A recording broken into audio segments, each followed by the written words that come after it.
તાજેતરમાં પશુપાલકોએ દૂધના ભાવ મુદ્દે સાબર ડેરી બહાર ઉગ્ર વિરોધ પ્રદર્શન કર્યું હતું, જેમાં પોલીસ દ્વારા ટીયર ગેસના સેલ છોડાયા, લાઠીચાર્જ થયો અને આ ઘટનામાં એક વ્યક્તિનું મોત પણ નીપજ્યું છે। તેવામાં આજે મૃતકના પરિવારજનોને મળવા વડગામના ધારાસભ્ય જિગ્નેશ મેવાણી પહોંચ્યા હતા।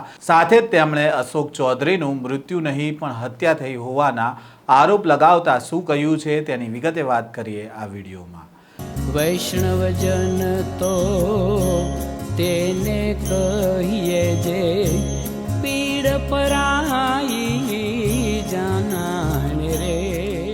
નમસ્કાર, નવજીવન ન્યૂઝમાં આપનું સ્વાગત છે। હું છું જયંત દાફડા। સાબર ડેરી વિવાદ સમવાનું નામ નથી લઈ રહ્યું। આજે ચોથો દિવસ છે અને પશુપાલકોનું આંદોલન પણ યથાવત છે। સાબરકાંઠા જિલ્લાના હિંમતનગર નજીક આવેલી સાબર ડેરી ખાતે 14મી જુલાઈના રોજ દૂધના પ્રતિ કિલો ફેટ વાર્ષિક ભાવફેર મુદ્દે પશુપાલકો અને પોલીસ વચ્ચે હિંસક ઘર્ષણ સર્જાયું હતું। આ મામલે હિંમતનગર એ ડિવિઝન પોલીસ સ્ટેશનના પીઆઈ PM ચૌધરીએ બાયડના પૂર્વ ધારાસભ્ય અને સાબર ડેરીના ડિરેક્ટર જસુ પટેલ સહિત 74ના નામજોગ અને લગભગ 1000ના ટોળા સામે ફરિયાદ પણ નોંધી છે, જેમાં રિટેન્સ મની ચૂકવવામાં આવી હોવા છતાં બાયડના પૂર્વ ધારાસભ્ય અને સાબર ડેરીના ડિરેક્ટર જસુ પટેલે સોશિયલ મીડિયા પર ડેરીના ચેરમેન અને ડિરેક્ટરો વિરુદ્ધ ઓછો નફો ચૂકવવાનો આરોપ મૂક્યો અને લોકો ઉશ્કેર્યા હોવાની વાતનો ઉલ્લેખ કરવામાં આવ્યો છે। હિંમતનગરમાં દૂધના ભાવ મુદ્દે પશુપાલકોએ સાબર ડેરી સામે ઉગ્ર આંદોલન કર્યું હતું। પોલીસના બેરિકેડ્સ તોડી નાખવામાં આવ્યા હતા। પશુપાલકો સાબર ડેરીમાં ઘૂસી ગયા હતા અને પથ્થરમારો પણ થયો હતો।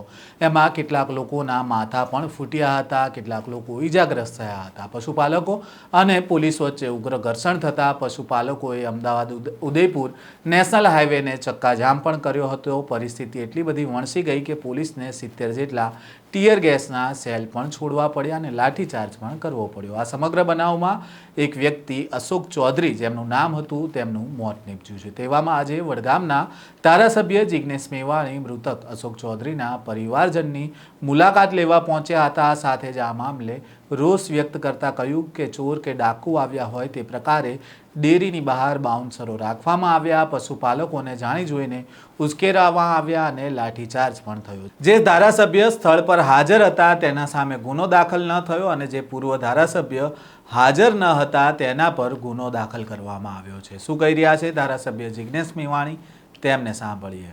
અને પશુપાલકોના જીવનમાં પરિવર્તન આવે એ આશયથી ડેરીઓ બની, સહકારનું ક્ષેત્ર અસ્તિત્વમાં આવ્યું, પણ છેલ્લા કેટલાય વર્ષોથી પાટણ, મહેસાણા, બનાસકાંઠા, સાબરકાંઠા, તમે કોઈ પણ રાજકીય કે બિન રાજકીય માણસને પૂછી લો કે તમારા હૃદય પર હાથ મૂકીને કહો, જે શુભ આશયથી પશુપાલકોનો, ખેડૂતોનું ભલું કરવાના ઈરાદાથી જે સહકારનું ક્ષેત્ર અને ડેરી અસ્તિત્વમાં આવ્યા, એ ભાવના બચી છે?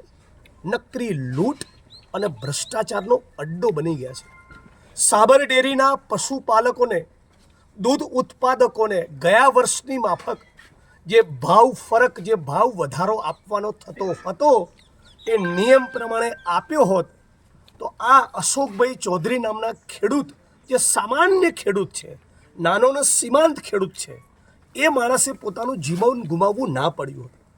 એ ખેડૂતો, પશુપાલકો, દૂધ ઉત્પાદકો જ્યારે સાબર ડેરીના દ્વાર ઉપર પોતાની ન્યાયી અને વાજબી માગણી લઈને જાય છે ત્યારે જાણે ચોર અને ડાકુ આવ્યા હોય એમ દરવાજા બંધ કરી દો, પોલીસ દાદાગીરી કરે, ડેરીના માણસો પ્રાઇવેટ બોડીગાર્ડ રાખે।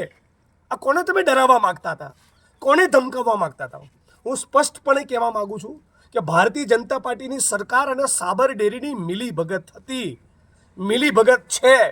ખેડૂતોને, પશુપાલકોને જાણી બૂજીને ઉશ્કેરવામાં આવ્યા અને ઉશ્કેરાયા, એનો લાભ લઈને લાઠીચાર્જ કરી એમના બરડા તોડી નાખ્યા અને એક્સપાયરી ડેટ બાદના ટીયર ગેસના સેલ છોડવામાં આવ્યા। 8મું 10મું ભણનારા વિદ્યાર્થીને પણ સરકાર સમજાય કે એવા ટીયર ગેસના સેલ ન છોડી શકાય જેનાથી કોઈને હાનિ થાય, જેનાથી કોઈને ઈજા થાય, જેની એક્સપાયરી ડેટ વીતી ચૂકી હોય કે જેનું જીવન જોખમમાં મૂકવાય, અને એ છતાં આવા એક્સપાયરી ડેટના ટીયર ગેસના સેલ છોડવામાં આવ્યા।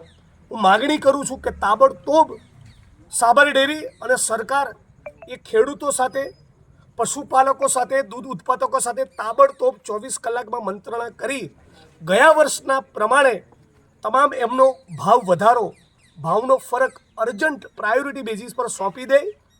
અશોકભાઈ ચૌધરી એમનું મૃત્યુ નથી થયું, હું માનું છું કે એમની હત્યા કરવામાં આવી છે. એના જે પણ દોષિતો કસૂરવાર જવાબદાર માણસો છે એની સામે લાગુ પડતી કલમો હેઠળ ગુનો દાખલ થાય. અને સાબરકાંઠાની પોલીસમાં તો કોઈ ભલીવાર જોતો નથી, જેથી જેની કરોડરજ્જુ મજબૂત હોય, જે ભાજપના ઇશારે તાતા થૈયા ના કરે એવા 2-5 જે ગુજરાતમાં નોન કરપ્ટ અધિકારીઓ છે એમને આની તપાસ સોંપવામાં આવે. અને જસુભાઈ પટેલ સહિત એ ખેડૂતો ઉપર 74 જેટલા ખેડૂતો પર સાવ ખોટો કેસ કરવામાં આવ્યો, એ તમામ કેસ પાછા લેવામાં આવે. અન્ય એક પક્ષ સાથે જોડાયેલા ધારાસભ્ય સ્થળ ઉપર મોજૂદ તો કમલમને ગાંધીનગરના હિસાબે એમની સામે ગુનો દાખલ નહીં કરવો, એની ચાપલૂસી કરવી. અને બીજા ધારાસભ્ય જે સ્થળ ઉપર, જે પૂર્વ ધારાસભ્ય સ્થળ ઉપર મોજૂદ નથી, એમના કોઈ જૂના નિવેદનને આધાર બનાવીને હત્યાની કોશિશનો એમની ઉપર કેસ કરવો, આ સ્પષ્ટ દર્શાવે છે કે ખેડૂતો માટે લાગણી હોવાની વાત તો બાજુ પર રહી, દૂધ ઉત્પાદકોને ન્યાય આપવાની વાત તો બાજુ પર રહી, હજી સાબર ડેરી અને ભારતીય જનતા પાર્ટી અને એમના ઈશારે કામ કરતી સાબરકાંઠાની પોલીસે ફક્ત ષડયંત્રો રચી રહી છે. હું આનો સ્પષ્ટ શબ્દોમાં વિરોધ કરું છું. અને જો સાબર ડેરી અને ભારતીય જનતા પાર્ટીની સરકાર હજી વેળાસર નહીં જાગી તો આના પડઘા સમગ્ર ઉત્તર ગુજરાતમાં પડવાના છે. દૂધના ભાવ વધારવા માટે પશુપાલકોનું આંદોલન ચોથા દિવસે પણ યથાવત રહ્યું છે. આક્રોશિત પશુપાલકોએ આજે ધનસુરા નડિયાદ હાઈવે પર દૂધ ભરેલા વાહનો અટકાવીને દૂધ રસ્તા પર જ ઢોળી દીધું હતું, જેના કારણે હાઈવે પર દૂધની નદીઓ વહેતી હોય તેવા દ્રશ્ય પણ જોવા મળ્યા હતા. આંદોલનના ભાગરૂપે જિલ્લાની તમામ દૂધ મંડળીઓમાં દૂધ ભરાવાનું બંધ કરી દેવામાં આવ્યું હતું, જેના કારણે ડેરીના દૂધ સંગ્રહમાં અને વિતરણ પર ગંભીર અસર પણ જોવા મળી છે. હાલ તો સાબર ડેરી બહાર થયેલા ઉગ્ર વિરોધ પ્રદર્શનનો મામલો ગરમાયો છે. ધારાસભ્ય જિગ્નેશ મેવાણીએ ભાજપ સરકાર અને સાબર ડેરીની મિલીભગત હોવાના આક્ષેપ પણ કર્યા છે. આ પ્રકારના સમાચાર સાથે ફરી મળીશું, ત્યાં સુધી નવજીવન ન્યૂઝ સાથે જોડાયેલા રહેજો. વૈષ્ણવજન તો તેને કહીએ જે પીડ પરાઈ.